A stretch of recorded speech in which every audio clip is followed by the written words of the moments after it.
Okay, everyone, thank you very much for waiting. 皆様お待たせいたしました。続きましては、アジアにおける規制フレームワークと今後の見通しをお届けいたします。Our next presentation is Asia's Regulation Frameworks and Outlooks. それでは早速こちらの方々にご登壇いただきましょう。Now, let's welcome our guest panelists. We have got Mr. Chun Ko. 失礼しました。We have got Mr. Chun Ko of Legislative Yuan, Congress, Taiwan, Ms. Angelina Kwan of Stratford Finance, and Mr. Kan-sun of Backpack. Unfortunately, Mr. Duncan Chiu will not be able to join us today. あいにくパネリストを予定されておりましたダンカン・チュー様は本日欠席となってしまいました。And let's welcome our moderator representing TKI, Ms. Yumi Ahn. Okay, everyone, please come on up. それではゲストがご登壇いたします。皆様、拍手でお迎えください。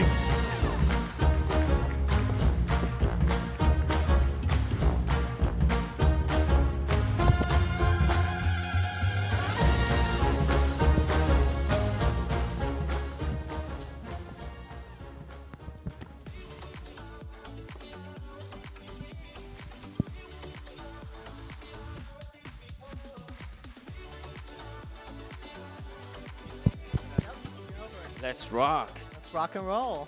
Okay, good afternoon, everyone. Welcome to this session.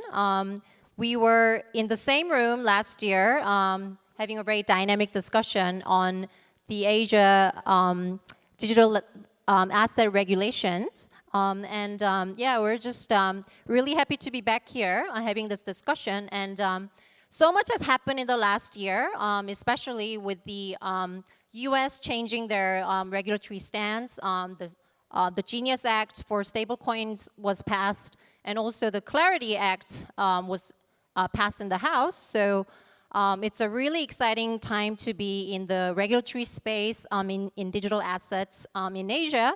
So we are joined by a wonderful panel.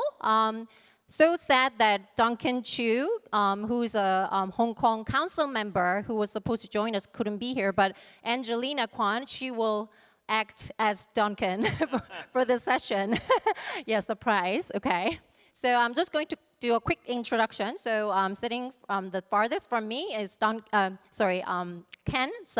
from Backpack. He's a co-founder of Backpack. He is also a lawyer by training, and he used to be the general counsel of FTX. We've got Angelina Kwan. She's the CEO of Stratford Finance. She used to be the COO of BitMax, as well as she was a former regulator in Hong Kong. And we also have Chun Ko, congressman from Taiwan, working on AI and also Web3 legislations in Taiwan. Okay, so let's dive right in. So we're going to talk about the latest regulatory updates from Hong Kong and Taiwan. So I'm going to come to you, Angelina.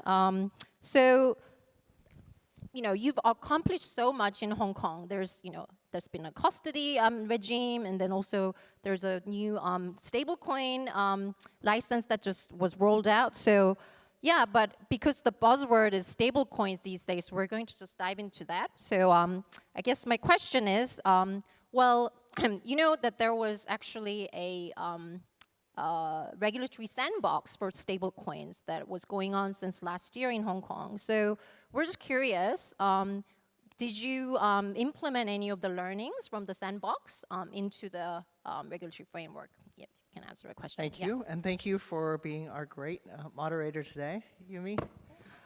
So it's been really exciting in Hong Kong. We've had a sandbox for quite a bit of time. So the demarcation is anything pertaining to money is actually run by the Hong Kong Monetary Authority. Anything run about securities, funds, exchanges is run by the SFC. So, but the two regulators work very, very closely together. But you've got the central bank looking at stable coins. So we've had a big project called Project Ensemble.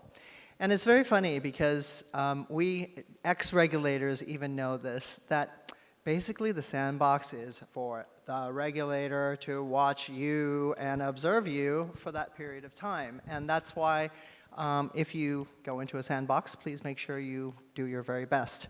What has been agreed is that Project Ensemble, people that were in Project Ensemble will be the first to go through this stablecoin licensing regime process.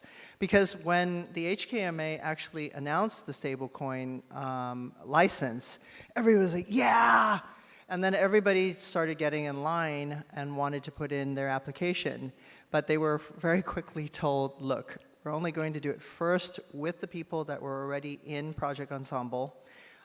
There are a few houses, a couple of them that already have been in the, and one of them I can tell you is called RD Technologies, for example. They have been in the sandbox. They have been watched by the HKMA for a long time, and they will be the first ones that will actually go through this process. So what does entail? We actually don't know all of it yet, but there is an entire team that is working on this. And in fact, I just met with them last week. And I think they're still working it out. But what is so exciting out of this whole thing is before this was actually announced, China approved the stablecoin ordinance, or else there's no way it could have been published. So I think this is a real amazing time for China to start its convertibility routes. And it's a great time for Hong Kong to be the connector with other countries as well as with China, and putting this out and having the stablecoin out there. So it's positive for everybody. I think it's positive for Asia Pacific, especially in light of where Trump is going with tariffs and things like that. So. Yeah, so you mentioned China. So I remember that there was recent news about basically China announcing that they were going to roll out a Yuan denominated stablecoin, right? So do you think that will really change the regulatory landscape in Hong Kong as well? I mean, is the Chinese regulator working closely with the Hong Kong legislator? And the CSRC works so closely with the SFC, and also the central bank works very, very closely with the Hong Kong Monetary Authority. They're all in lockstep now. In fact, I was even seconded to the CSRC, and I spent time there. My Mandarin did get better. But yes, they will work very, very closely together. We haven't seen so much discussion about the China coin. We have seen it in the news, but there's not that much detail at this time. So everybody's focusing on the stable coin right now and how it's going to work and how the banks that will be approved will actually be issuing this. But it's going to be a huge boon for trade in terms of being able to pay in e-renminbi or e-yuan. It'll be very, very important for Hong Kong as well as for the world to have direct convertibility. Great, thank you. Let's move on to Taiwan. So, Chun, we understand that Taiwan is now in a transition phase. I believe you're still in the AML registration system, and then you are in the process of transitioning to a full licensing regime. So how is that going, and when do you think we will be able to see the full licensing regime come? Yes, thank you. Taiwan is a very interesting place that we have a lot of top-notch developer working on a lot of different blockchain technology, and we have a lot of startup working on DeFi on early days, and especially like Vitalik Buterin and his team, he has a lot of friendly developers working in Taiwan. So we're virtually connect to the Web3 culture and application all the time. However, our legislation is kind of a late follower. In the past few years, we have kind of like a different model compared with South Korea or Japan. We have kind of like a self-regulation. And later on, the exchange and crypto startup start working with FSC. And they're working together to have an AML list that every exchange and crypto player, I mean like startup, they have to make themselves to be shown on the list. But it's kind of like an AML list without practical and a detailed check, but you have to make sure that you're on the list. If you're not on the list, it will be illegal. And now the list, originally the list is growing rapidly from 0 to almost 30. 30 exchange, 30 company. But now this year, in these few months, our FSC, they're working really fast and trying to do a lot of a real check on AML. And the list is shrinking. Now it's only 7 or only 8 on the list. And now it's kind of like a transition process. Our government and the legislation, we're preparing to go through and to the next step, which is the VASP Act. And I believe it still take time. Right now, the situation of VASP Act in Taiwan is still in public consultation process. And we will still waiting for the real final draft from executive Yuan to legislative Yuan, and to make all the legislators to be involved and throw out and to have our own version of the bill. So right now it's still in the process, and maybe the final run or like third reading of the VSP Act in Taiwan will be in maybe late 2026 to early 2027. So right now it's still kind of like self-regulation process in Taiwan and AML registration list. So I think it's quite open and quite innovation. So my job is make sure that at the day that when we have a VSP Act in Taiwan, it will be more tend to innovation orientation. That's one of my goal, and working with you all and to make sure Taiwan will be still the place for crypto and for blockchain. Yeah, thank you, Chun. So just curious, just maybe for the sake of the audience, maybe do you think in this transition phase, it's still safe for these kind of new market players to just come in and enter the Taiwan market? Or do you think they should wait until all the rules are clear? Or what do you think? Yeah, it's a great question. For example, like right now, a lot of a large player, international, exchange, for example, Binance or OKX, or a lot of a player, for example, like Crypto.com or the other, for example, Coinbase. They're not operate locally in Taiwan. However, Taiwan user, they can still kind of register as a user or account to use their service. Right now, it's still safe because we're kind of not being able to get our government's hand outside of Taiwan and to have, long arm regulation or like to manage those type of overseas service. So for now, I think it's still kind of like a Wild West. But as a government official and also working with the government, we also need to protect our user. So I think in the next step of the VASP Act, we would love to see the overseas exchange to be down to earth and working with the government and to get the license and operate, maybe to have a sub-branch or a sub-branch or like a subsidiary in Taiwan.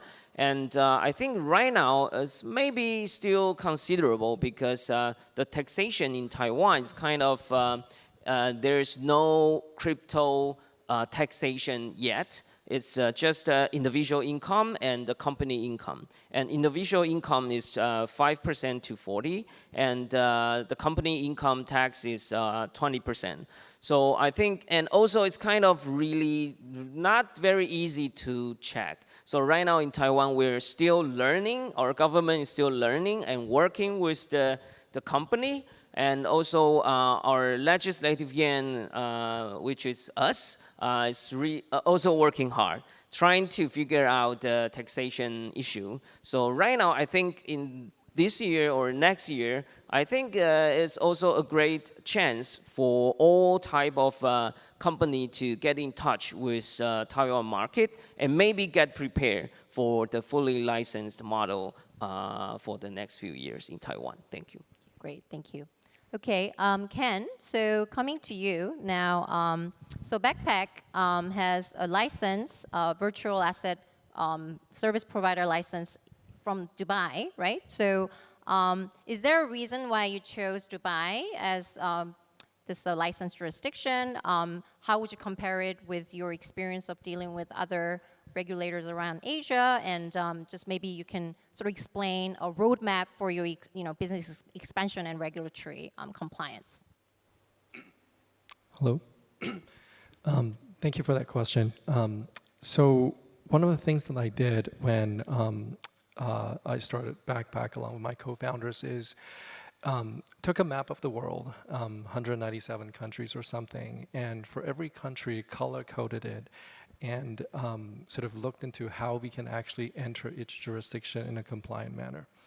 And this was right after the FTX collapse, where, as you noted, I previously worked. And regulators around the world were all taking very different approaches to regulating cryptocurrencies. Some of them, basically shut everything down and stopped licensing cryptocurrencies. Some took the more progressive approach. So we looked at a lot of different countries around the world. Backpack is now actually licensed not only in Dubai, US, Europe, Dubai, Australia. We're working on the license here in Japan. So, in every jurisdiction we sort of look at, we always think about whether we want to buy versus build. Is it easier for us to try to build something ourselves, or work with a local partner, or try to buy someone ourselves? I would say that the things that attract, in every jurisdiction, there's always a cost calculus, in terms of the cost versus, the benefits of whether we want to go into that jurisdiction. And one of the things that me personally was very important was to find a regulator that had a principles first approach to thinking about regulating crypto. Because I think a lot of regulators, who are very familiar with regulating traditional financial markets, when they come into crypto, they would try to take the same principles and try to retrofit it onto crypto. And that works for a lot of, purposes. But I think the crypto industry is so different in a lot of ways that it is very hard, I think, that if you simply just try to take traditional TradFi principles and try to retrofit it onto crypto. So I like to think in terms of first principles, and I think a first principles approach is much better for the development of the industry. I think it can support a much more pro-innovative approach, allowing developers to actually, have much broader room to actually develop the protocols and the software and the technologies and the applications that they want to build. And so we sort of targeted a few jurisdictions that we think was was more principles thinking rather than strict rule based, and other considerations as well, but that's kind of how we rolled out. Yeah, thank you. So what I also read was that you acquired the EU business of FTX, right? So that's how you were able to kind of, in a sense, buy a license to get into the market. And do you think there will be an increased kind of, there will be a trend where, these market players start buying licenses, so kind of regulatory compliance by acquisition? Do you think that is a trend, or are you looking at other jurisdictions in a similar manner?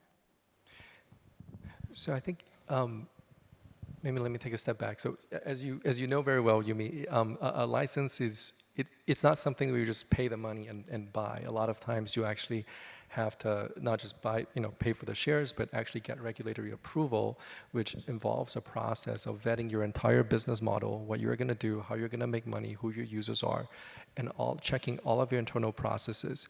And I think for a lot of players, even to be able to sort of get into the acquisition to the first place, you have to show that you're a responsible, committed player who is committed to doing all of those things. I definitely think there's a lot of consolidation that is happening in the industry right now. A lot of the players are, I think it's a lot of the verticals in crypto are going to be winner-take-all markets. There's first movers advantages, and we're trying to catch up to a lot of those. But I think it's an area where players, especially internationally, are trying to use acquisitions as a means to enter local markets, and we're seeing that in Japan, in Dubai, in I think some places in Hong Kong as well, Europe, US. I think it's happening around the world. Yes, that's right. Thank you. Okay, so shifting gears a little bit. So coming to you, Angelina. So I understand that you engage in dialogues with different regulators around Asia and looking into how regulators can work together to find a common ground, to try to have some kind of, principle-based approach that can be common to the region so that we can kind of all, that it will be easier for market players to scale. So maybe can you share some learnings or some takeaways from your discussions, like, through like IOSCO or those kind of other forums? So what has been happening is you can see that there are different markets that are developing licensing regimes. And IOSCO, which is the International Organization of Securities Commissions, which is the group that basically looks after all the regulators, has promulgated some basic areas that people should look at in terms of having a good regulatory regime. Japan, for example, the FSA follows very closely and works very closely with IOSCO, as does SFC, Taiwan, and all the markets that are represented here today. But one of the issues that we're finding is now, or actually it scares me, and it scares a lot of people the more that we actually bring it up, is the fact that you've got the United States that's passed the Genius Act, and you've got a president that's pushing forward in terms of crypto, all types of crypto products. And then you've got MiCA, which is the European ESMA filed licensing regime. One license in France, one license in wherever, you can get access to the entire European community. Now, what does that mean to us in Asia? It means that we should be worried, because if all I need to do is buy one license, then frankly, I don't need to come to Japan, wait, work with the FSA, set up an office, put in the capital. I don't have to go to Hong Kong, wait, put up the capital, buy systems.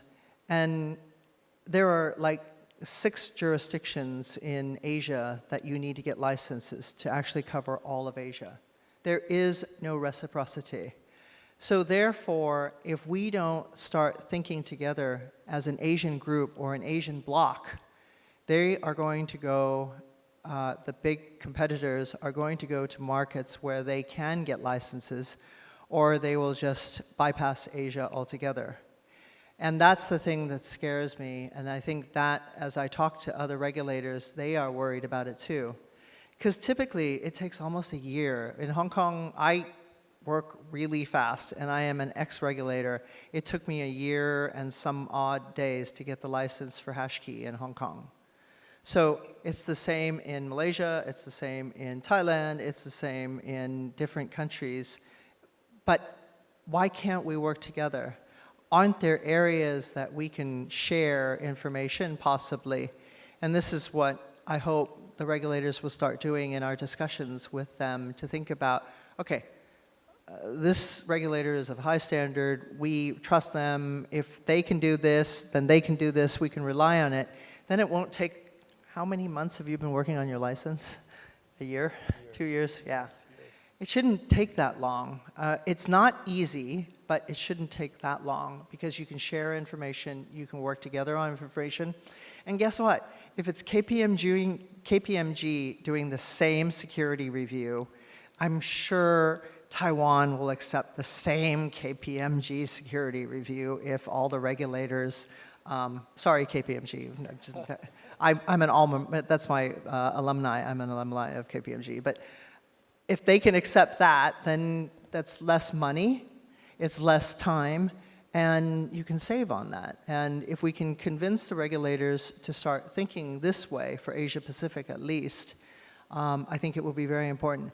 Because once the Africans get their act together, that's going to be scary also. If all the African countries work together, then we will have broken down into blocks of trade, and that will be very, very scary. Yes, thank you. And I think the reason sort of the speed of getting a license is important is because the crypto market moves so fast, right? You wait for a year and then the market is completely changed, or so I think that's a really critical concern, right? So maybe Chun, what do you think about this idea of having regulators collaborating within Asia, and do you think that's good for the Asia market overall, or do you think it's good for Taiwan, or what's your perspective? Yeah, that's a fascinating idea, and because, like I said, that on regulation part, Taiwan is kind of a latecomer, late follower. So we can check and learn, and to see who is maybe the leading role, and we might be able to work together. And for example, like in Taiwan, when you buy an electricity or like electric product, or like iPhone or like a Nintendo Switch, when it get imported to Taiwan, we have to check like NCC license and different type of license, and we have our own. But we're in Taiwan recently, we're thinking that should we really need to do that? If this product will be safe in Japan, already been verified in South Korea, maybe we can just have kind of like a fast process or fast track or like express track, right? And to kind of like fast approve and overwatch. So I believe maybe this type of regulation could be one of the possible way in Taiwan, because like I said, that the VSP Act in Taiwan is still under consultation. And we still can make a massive and interesting modification on that. So maybe we will think about that, and maybe in my draft, maybe I can try to implement similar idea in that to save some time, because the speed is one of a really important factor for the upcoming years in Web3. So maybe faster will be better. And so, but also we need to make sure we protect user, right? So I think it's a fascinating idea, and maybe we can think about that. And we're already talking about that. So maybe it might be happen, or yeah, let's see. Yeah. There is precedent, and for those of you who have not seen it, there's something called the APEC card, or the Asia Pacific Economic Coordination Group. And basically you, as a person in a APEC country, of which Japan is, you can get visa-free as long as that country accepts you. So I can, for example, being an American, can go to China because it's an APEC country. So APEC has worked together before. It has done things that, hey, I can get into China without going through like 50 million checks. Yeah. And I can go into Taiwan, and I can go into Japan visa-free. So there is precedent for this. So Ken, do you think from a market participant's point of view, would that be beneficial to have some kind of fast track system, or some of like your previous reviews to be valuable for another jurisdiction? So from a markets participant perspective, I like to go back to first principles and think about what is the real reason we want products to be offered in a regulated manner to users. And the reason is we want them to be protected. Now, that assumption, I think, holds well in TradFi if you control the bankings and the brokers and everything like that. In the crypto space, it's a little trickier because it's not just about the European block or the Asia block. There's also the blocks of players out there that are decentralized DeFi, the more unregulated players. And so to me, the more fundamental question is, if users want to access crypto, but regulators are not comfortable with the product that is being offered, then should regulators be patriarchal and come in and say, you don't know what is good for yourself, and you should not touch this because it is not regulated, and we have to block all these websites, or what the United States is doing is more of a disclosure-based regime. You can offer things, but you just want to make sure that users knows what the risks are. And I think that is like one slider or spectrum that I think that the rules are coming out. The reason I really like the sort of Clarity Act approach in the US is it's very principles-based. And I think that allows entrepreneurs to really have a lot of free room to do things that they want. But it's also doesn't tell the user what you can do and what you cannot do. And obviously there are other regulators who are on the other side of the extreme, and they think that you can only buy a certain number of Bitcoins every year. So that's one way I sort of look at it. The other way I've in my conversations with regulators that I've found interesting is you can have the most perfect set of regulations ever. But it doesn't take too much for someone to just buy, one USDC or USDT on a local exchange, and then they can go offshore and do whatever they want with it. So I think, for me, I like to think about, if the ultimate goal from a first principles perspective is to protect users, then how do we balance being able to give users the products that they want to access with enough protection so that they know what they're getting into? So it doesn't address any of the more specific questions, but that's kind of how I like to think of it. No, you've brought up some real issues in terms of, ultimately, you want to protect the investor. And crypto is not an easy area to just wrap your arms around. And I think that's where the regulators have had the most difficult time.